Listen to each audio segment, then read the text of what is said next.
We are Qsearch. We do social media analysis, so we have nothing to sell you because we are not in the same vertical. The 3-word our company think about: dissect, disrupt, and destroy. And this is the mentality startup like us think about. So if we went up against you guys in the past, I'm sorry on behalf of startups. Just really briefly, I want to go over the function of search in e-commerce. Version 1, 1970s telephone. The important value of search is to make sure when you make a trip, you don't waste that trip. You use telephone a lot because you want to verify information. This is the primary value of Yellow Page in the telephone age. This has of course been transformed. Second stage, e-commerce, 1990s, Amazon. The power of search is not so much finding out the location, it's about the product itself. So we're moving from a location with multiplicity of items down to a micro level, and you will see this trend, this what we call self-serving, single-serving commercial trend emerging, and this will impact the small and medium business more than anything else, moving from a complement, a packaged good, to a single item. Third stage is where we actually look at location. Location as a way, search in location as a way of assurance of guarantees.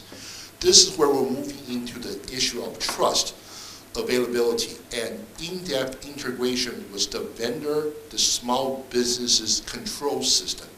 I think Timify is in this area, and this is where a lot of the search will be integrated into, not so search for a product, a location, but search for guaranteed availability. The very last is the reverse of the commerce. In the first step, we move from searching for a location to eat.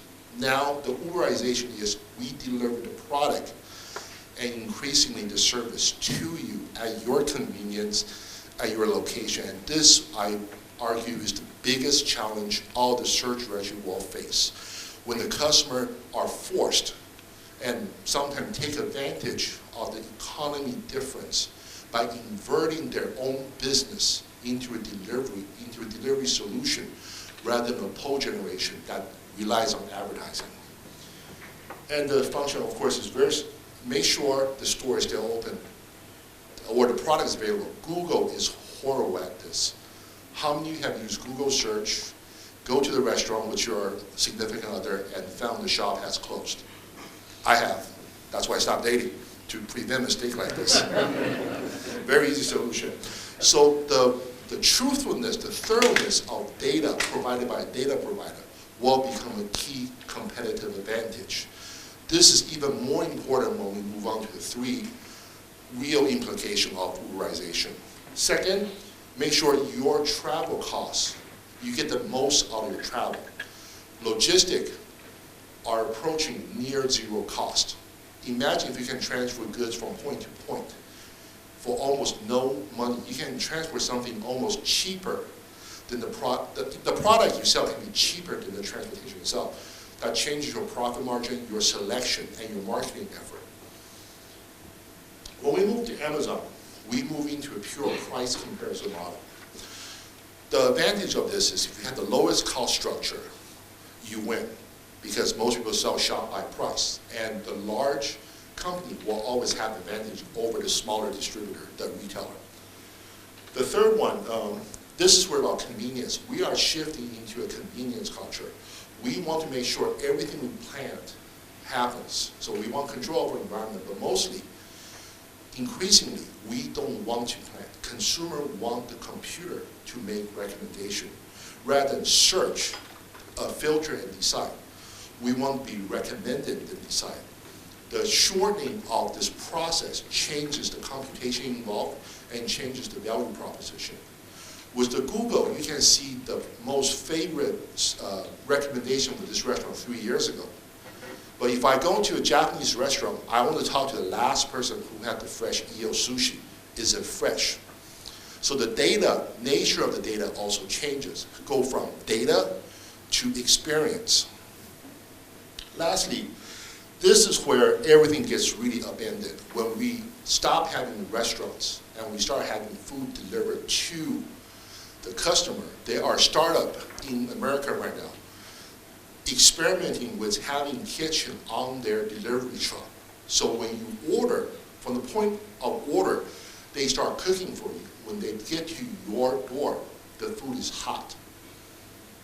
This will also be a model for pizza delivery, because the infrastructure needed for creating a meal is getting smaller and smaller, and they're charging more and more for this. So how does an information provider deal with a shop on the wheel? Location, contextuality, I think Ekaterina will be talking about that later, and I completely forgot the name. I think there's two others start talking about contextuality and mobile information, geographic information. I'll then talk about that, but that's actually going to be the future. Everything is about location, but it's not the location of the shop, it's the location of the person. Because now you can actually have their need met before they realize they need it and before they get to the place where they need it. Okay, this is the race to Uberize the world. I think this is what everybody's here for, right? And the swimsuit competition portion of the conference. Google, of course, is the one Uberizing the world. The complete control and category of knowledge and information is their stated goal. This is only version 1. And I think Victor from Vietnam is successful beating them, right? Victor? Yeah, you guys, when are you guys going to take them over? Yeah, thank you. So this is the first version. It's just simply advertisement when people search for something. In some of the market in Asia, this is still will be the dominant competition. But this is 1.0, this is 10 years ago. This model doesn't work because the information is incomplete. There's no objectivity. It's all advertise-based. So the consumer distrusts a lot of these rankings. There's no human level information. We know the location, the opening hour, and you still got to take them to a website, another portal destination. It's very cumbersome and slow, and in the process you get dropped. This is version 2, where Google provides the context. On the bottom, when I search for a travel point, they offer Uber as an option relative to driving, walking, or taking the public transportation. This is where Uber will gain most of their business. If they know where you're going, it's no longer just the method of transportation. Google will have a Timeify function, make reservation, count on that. And they will give you press offering, they will give you recommendation, they will tell you your friend preferred restaurant A over restaurant B, even when restaurant B is paying a higher advertising cost. Google has 2 interesting paradigms going. They have to make money, so it's advertisement driven. But we also all believe Google's search result is not influenced by how much money we pay them. So they have to be both objective and drive people towards an advertising solution. That's an inherent contradiction that they have to make a choice. Will Uber be the only data provider? In Europe, that may be illegal. They may have to offer the same option to Lyft, to Ulala. This is something they will have to face as they scale up in power and dominance. And this is where I think a lot of the local service restaurants will be a partnership to them. The third phase, this is something that scares me. Google's taking a lot of patent now. Right now, we have to type in something into the Google search box. That's kebab Kuala Lumpur. Uber is working on predictive algorithm. They will know what you want before you type anything in. In the version of Google, there's only one button, I feel lucky. This is a summation of your past purchase, or your past search, or your friend's current search. They're basically monitoring your social network for what you want next. This is about 8 years away in the future. But this is the power force, because we are inundated with so many choices right now. Some of us have stopped wanting to make choices. We just want the top 10. There's a wonderful Google quote, the best place to bury a dead body is on page 2 of Google search ranking. There's too much info. We now have to face with a glut because in 5 years, every single shop, no matter how big or small, will have an e-commerce option. How do you help consumers choose? Okay. This is my wife's shop, in case you guys are ever in Singapore. I'll give you guys a 50% discount, especially to Charlie, who can't pronounce my last name. That's good. But this is only Google. This is Facebook.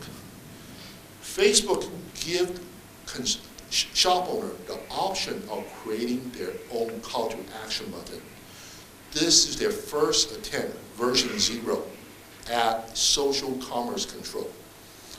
This gives Facebook user the ability to change their information, advertise, and connect with their fans directly. We have already had where we put a button on there for make a reservation, order stock, get advice. If social's importance keep increasing, this will be the first portal. We have companies who don't even bother with a website because the SEO is just too tough to crack.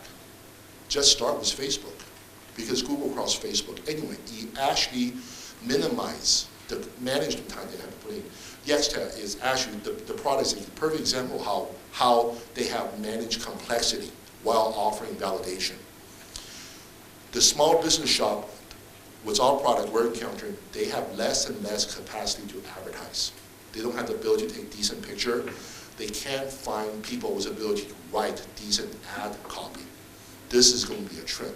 There are going to be more and more non-professional operating businesses, and everyone will have a horrible e-commerce platform. Shopify will be the dominant choice. So this is where I think the two powerhouses comes in. Google and Facebook will dominate search. The search, Google will win the search game, but they will lose the e-commerce game because Facebook has the recommendation feature. Google AdWords is very powerful in the United States, but horrible in Asia for this one simple insight I have. American, we are more independent. We tend not to believe in expertise anymore, so we want to find the truth ourselves. So search is actually the perfect tool for us. In Asia, we trust what other people believe. We want reputational confirmation. We want recommendation. So we tend to go for social commerce. This is why group buying has been a huge phenomenon in Asia, China, because we believe what our friends want. We believe there's safety in numbers. So social commerce gives us the confidence we're not going to do anything wrong. Everybody else is doing it. This is why Google Ads has the hardest time getting traction in Asia because it's the wrong technology fit for the culture. This is why I think Facebook will dominate the social commerce, at least for the next 5 to 10 years. That little button is just their first stab at commerce. They're not even taking commerce seriously yet. This is just the beginning. Mark have all the time to learn Chinese because he wants to be in the Chinese market. The potential they can unlock is keep me up at night, not because I'm happy. Amazon is in the same vertical as product. They won't be able to move in the experience portion of sale because they don't. This is where the biggest growth in commerce will be selling experience, not product, because when you go into product, you still have to compete for price, and that just kills the profit. Redmart is an interesting case in Singapore. Redmart is basically a grocery on demand. They are penetrating because they offer delivery. They're basically a supermarket warehouse with no real estate frontage. You order all the product on their app and deliver within a 2-day window. So they are actually beating the traditional supermarket because they have logistic handled and on delivery. A lot more of these businesses will go into the search plus deliver model. Food Panda, pick up the product from the restaurant, deliver to the customer. Redmart, Gator Grocery, and deliver to you. One advantage of on-demand, if you schedule it, is you can actually place price arbitrage. You can actually know what the demands are before you make a bulk purchase. Additional scale, economy of scale that the supermarket does not have the luxury of. So this is going to be a huge vertical. Service, we're seeing Uber, of course, everybody know, but the problem with a lot of these service on demand, HomeJoy is a home cleaning service that just went bankrupt after raising multiple millions, because service, even though it's the same from house to house, the result is different. The cleaning your house, the result's different, and your expectation of the result is also very different. So service will remain something that I think directory can offer if you can add in the reputational, the recommendation into the information you provide. And Yelp is, of course, all about experience, but are their recommendations trustworthy? Trust, thoroughness, validation is all going to be part of the search directories moving forward. And this should scare everybody. This is a text number in the United States. You can text them anything you want. They will deliver to you within a 4-hour window. This is just about, I think that's legal. Legal. I think for the non-legal stuff, it's a different number. But this company basically eliminated the need for search. I said, I want mineral water at this address. They deliver. This could be run by a single person in a back room or a huge computational system. They don't even have an app. It's just you text them on your phone. This is how simplistic the front end has become. No choice. You just tell them what you want specifically. They make money off the delivery charge. The delivery charges could be slightly insane, but they will get you what you want. This company is going to be the model going forward. It's already been cloned in 10 Asian countries already. This is the big experiment. Filterless search. It's like rubbing a lamp, getting a genie, and getting what you want for a price. But this is one of the things to really understand, because this breaks all vertical search. This bypasses the vertical in supermarket, the vertical in pharmacy, the vertical in food. Anything you want, they just pick it up for you and deliver. And you simplify the payment because they can get paid by credit card or by your phone credit. So they also eliminate the payment issue. Okay, so just, did I scare everybody straight yet? Okay. Before we go into this, I want to mention a few trends. The first is single service commerce. This is where people are choosing less about the whole package, a restaurant, a meal, a full car service. They're looking at a single service. This could literally mean in 5 years, somebody can pay $2 for a $5 worth of salad from one restaurant and main course from other, because the cost of logistics is getting near zero. Uber now have a delivery capacity. Lyft, they will very soon be an open marketplace with drivers who are on their way to somewhere can pick something up, make a few bucks, and deliver the product. This capacity, when we develop throughout Asia, will give all the SME ability to real-time in-location sale. They don't have to rely on FedEx. They can just have something come and pick up and deliver the product right away. Uber already does this in New York and LA, and there's already, Singapore has 2 startups competing in the same space. This could be as small as a box of salad to my wife's, when she does a trade show, 25 cartons of supplies, all on demand for 30, 40 Sing dollar per trip. And they will come to your door and deliver to the in-location directly. So this will be the biggest change to the commerce environment. Near zero cost logistic delivery. Second, choice by experience. Now we no longer search for a dish. We want to search for experience. Typically, we ask friends for recommendation. More and more, they want to search, I want a unique dining experience in Kuala Lumpur. How do you define unique? You can't give them a 2-page survey. You will have to extract all their experience from Facebook, social media, to derive at what do they mean by unique. This is going to be another huge area where the implication is actually quite interesting. The third one, this is the biggest one. Most data in the world are created by computers, but the demand moving forward is non-computable input. How do you quantify ambience? How do you quantify a pleasant experience? You do this in text, and Google is not very good at transforming that into a choice architecture for the searcher, and this is where I think the future of search should go towards. The ability to customize experiential result into a searchable format. Sorry, I get going once I have a cup of coffee. This is the first implication. You will have a lot of data users. Most of them will not be human. This implication means local search could be a focal point for other business entry. Google doesn't do a very good local search right now. Facebook have zero local search. Facebook rely on user input. Google crawl current existing data. But your biggest user could be non-human. And you could be non-human for a very good reason, because as a local search, you have a much stronger connection and direct connection with the business. But the search data they want won't be addresses, operating hour, time, ownership. What they want is non-computable input. To show something, Singtel has a program, Singapore Telecom has a program, where they will link up your closed circuit TV to their cloud server, so they can calculate how many people walk by your shop, what race they are, their age, their gender, their potential spending power by linking to social profile. Another startup we're working with, they are measuring where your eyes are looking. You look at their shop front. Those are technically non-computable data.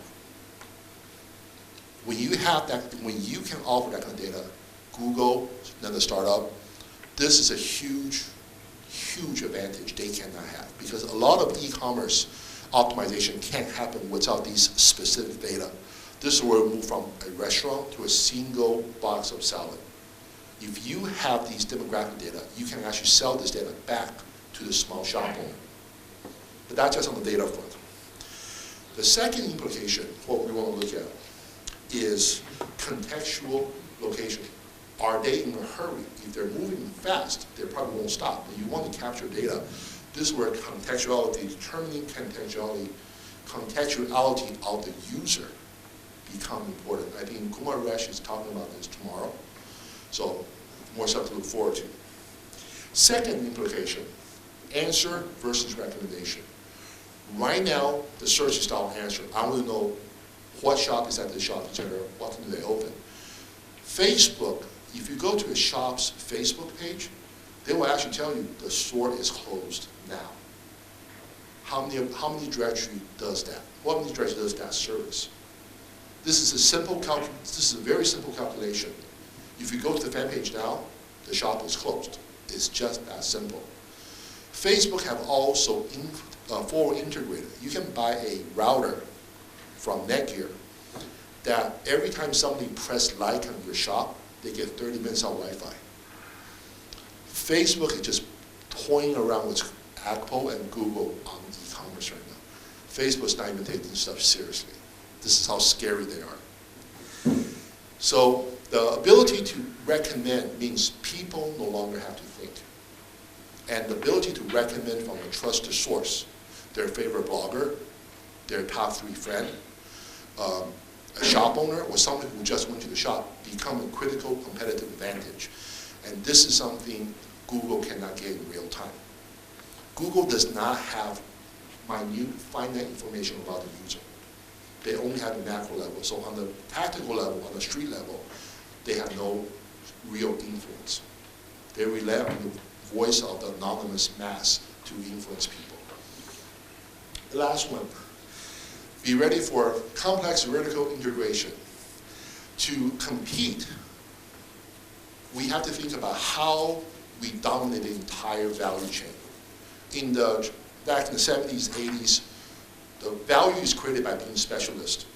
Now, with the technology breaking all the barrier down, the value has become a complete integrator. I think this happened on 2 levels. First one, you may have to work with the small business, medium business, control their inventory, their booking, everything all the way. In the front, you may have to help them get customer, help them promote, help them deal with reputation management. Because they no longer have the attention and they really don't have the tool to manage this.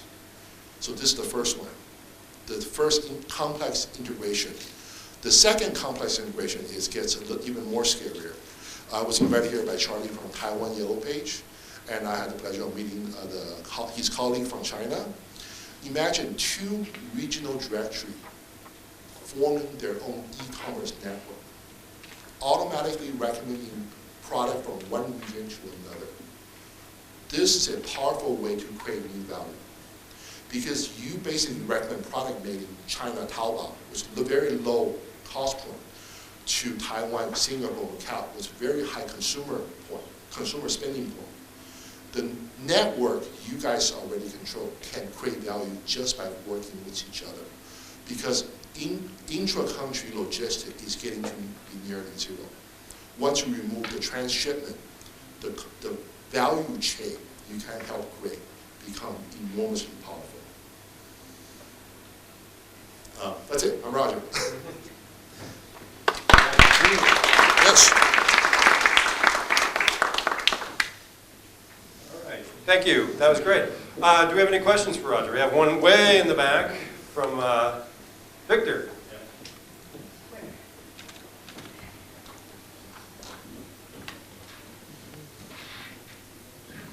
I just wonder about actually awesome presentation.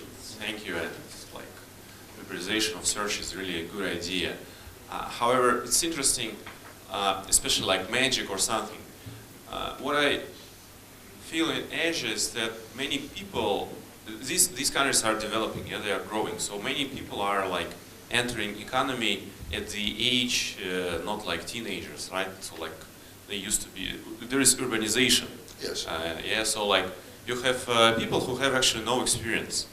So basically, like this extreme model, like tell me what you want and we're gonna deliver. What I believe is that actually there's a huge market of people who actually don't know what to want. Yes.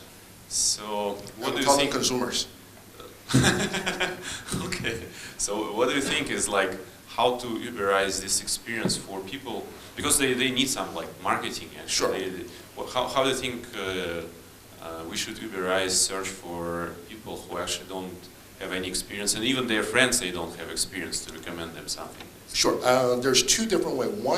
One, these behaviors are generational. My mom just will not order a taxi, period. She takes bus everywhere, because that's generational. So the younger generation will grow up with Uber-ization. When we talk about digital first, the generations will grow up on demand first. Waiting will just not be an option. Any company that make them wait will lose out because they're not used to it. So that's the younger generation. To move that up, we gotta create a value. What is the value of on demand? Some products are not valuable even when they're on demand. Laundry service, unless I need a shirt tomorrow, the laundry service on demand is not valuable. House cleaning is not valuable. Uber is valuable because I have to get somewhere. So we have to categorize the product and service that on demand has the most value first. And the transition is using that as a competitive advantage with select customer first. This is not a mass market strategy.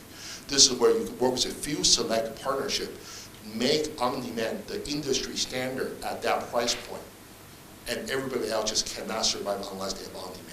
That's how we're going to make the transition within generation who have not grown up with that habit. Young generation, on-demand digital is in their nature. They can't imagine a world where we have to wait 6 days for something. That's going away. Like, I used to wait a week and a half for a DVD I love. Now, Netflix, 30-second download, we're done. Young generation will not tolerate wait. Anyone else? We got one up here.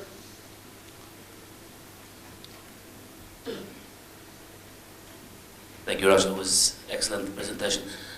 Crawling, in particular machine crawling, it's scary.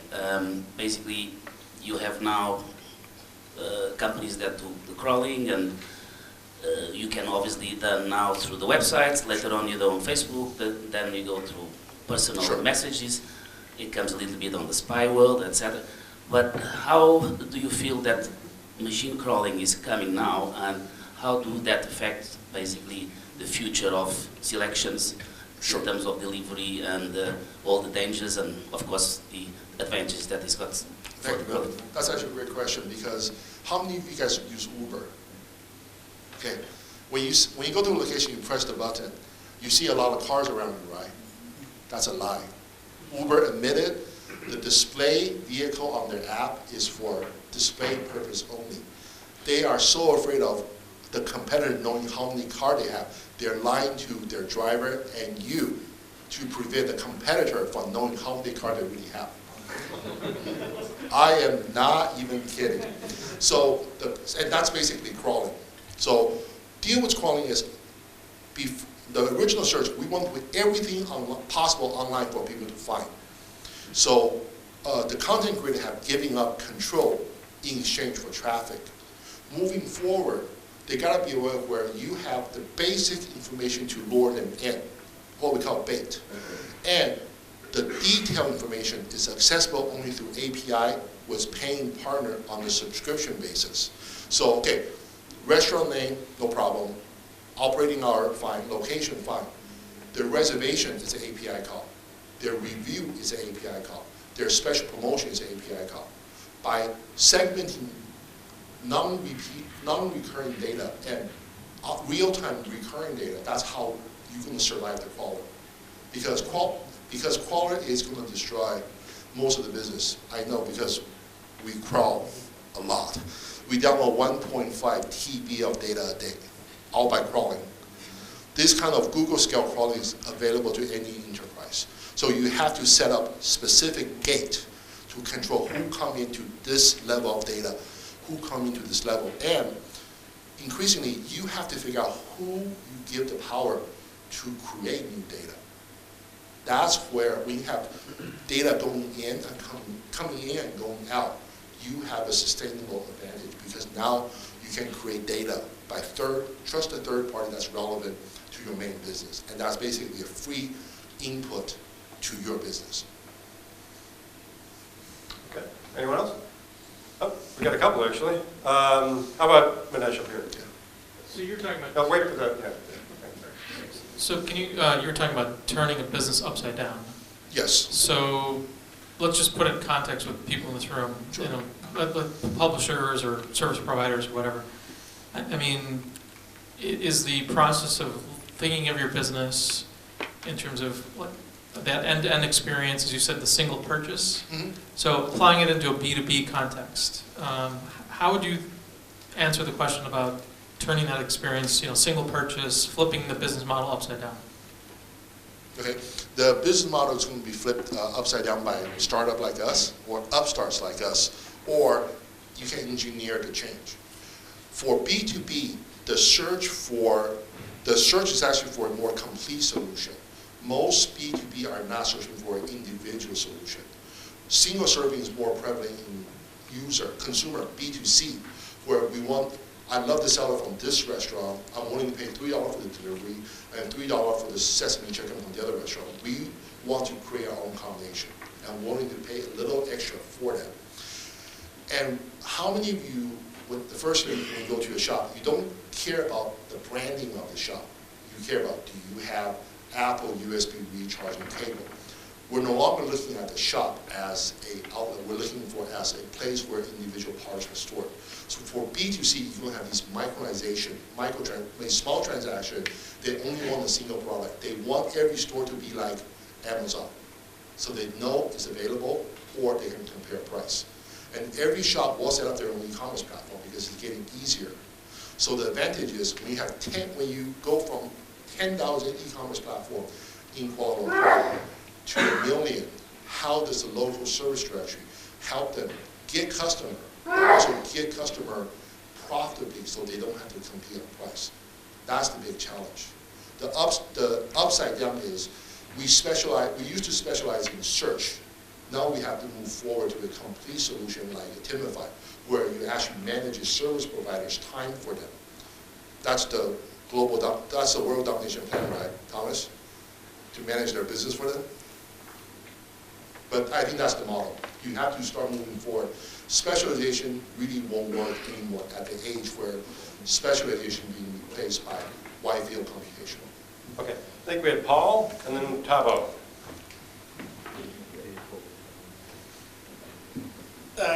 Congratulations on a great presentation. Yeah, but I sold nothing. I sold nothing. Come on. Well, that's talking of selling things. Yeah. You know, you describe what is essentially a really changing dynamic in the way the conversation is going to take place. And I suppose my question is, how do people in this room, how do they get their sales forces engaged in a new conversation with merchants? Well, I guess I do have And what to- does that involve? I guess it involves something called Qsearch, which is a search. I guess I do have something to say now. Here's your chance. Here's my chance. No, I'm not here for that. The directory service has intimate knowledge of a business history because you've known them for a long time. How do you create a tool and simple way for them to identify their own speaker? Because every shop has their own champion. If they don't, they should be out of business by now. So they have their own champion. It's for you to magnify their champion's voice. Each shop have a unique way of doing business, a unique way of promoting them. The job is not to invent a brand new system for them, is to help them amplify their own uniqueness. I think that's where the one competitive edge will come. Because when you have one shop next to another, there's no real marker of how do you compare. How do you help the consumer separate out exactly what they want? Because some consumer only care about price point. Some care about the experience. Some care about the technique. How do we pre-segment those customers for this? They should only see a specific set of ad relevant to their need. They should never see a whole list. Because the mass search nobody's going to call 10 shops to find one manicurist who does pigment color on CND product on her left pinky in the shape of a dragon. Nobody's going to call 10 shop. I get all that. Yeah. So how do you then package that into a saleable proposition? You basically, part of it is turning the Yellow Page into a platform and basically invite your oldest customer, the customer with the highest return, ask them to promote their brand champion on your page. This could be a link to a blogger's page, could be a link to a favorable Facebook post. Start with that first. And then use the data to learn if that's converting. Because you want to host, I think Suze has going to talk about their UI design for their Zenfone, how they're using that as a portal for marketing. And that's the model. You have to stop Google at the gate. That's the first. Google cannot be a partner for the long term. They will kill you. FYI. All right, we have one final question from Tavo. Thank you. Scary presentation for me. I hear everybody says it's Halloween. It's Halloween. It's scary but truthful. Now my question is, having heard what you've just said, where is the future of local advertising? The future of Local advertising. Local advertising. I think advertising as a model the change is on their way. It's about recommendation from people you trust, which means people who recommend to me will be different from you. It may be my friends, people in my professional circle, people who share my similar background. Their recommendation to me will be different from yours. So it's customized recommendation. And here's the scary part. You got to pre-position these data points. Was a mobile phone. I went to Czechoslovakia for a week vacation. Did absolutely no research. When I got there, I used Yelp. I used Google to find really good restaurant. But only from travel like me, I did not take local Czechoslovakia's recommendation. I followed American, who's been in Europe for the first time. I followed their recommendation. I had a great time. That's the model we have to go for people who we trust in a similar environment like us. That's where contextuality, location-based advertising become really key because it's hard to calculate all those information in real time. You may have to track someone from the time they get off the airplane. When they approach certain location, you prioritize the data service for the restaurant, for the Uber taxi. So you can recommend to them, would you like to save 10 minutes by taking this because we have the data already? You basically have to guide people if they are extensive buying process. A short price comparison person will never go for that. They just want the best price. So the recommendation, local search has to be a local recommendation already waiting for you. We're waiting for you to go to this Starbucks so I can get you this bundle of recommendation. Because one thing we found is when your cue prompted by a mobile phone at the right location, that's a powerful conversion to sales. So you have to recommend them 10 seconds before they hit Starbucks. Say, oh, we have a Starbucks coupon for you. So when you see Starbucks, you reinforces what you just saw. It's about contextual persuasion for the version 1 of local search. Recommend, persuade locally, and that's how you're going to get the strongest conversion rate possible. Okay. I hope that answered your question.